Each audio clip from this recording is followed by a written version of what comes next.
చక్కని సీతకి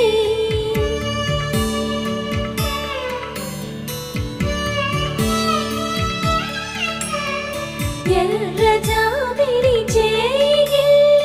రాముడేడని అడుగుతుంటే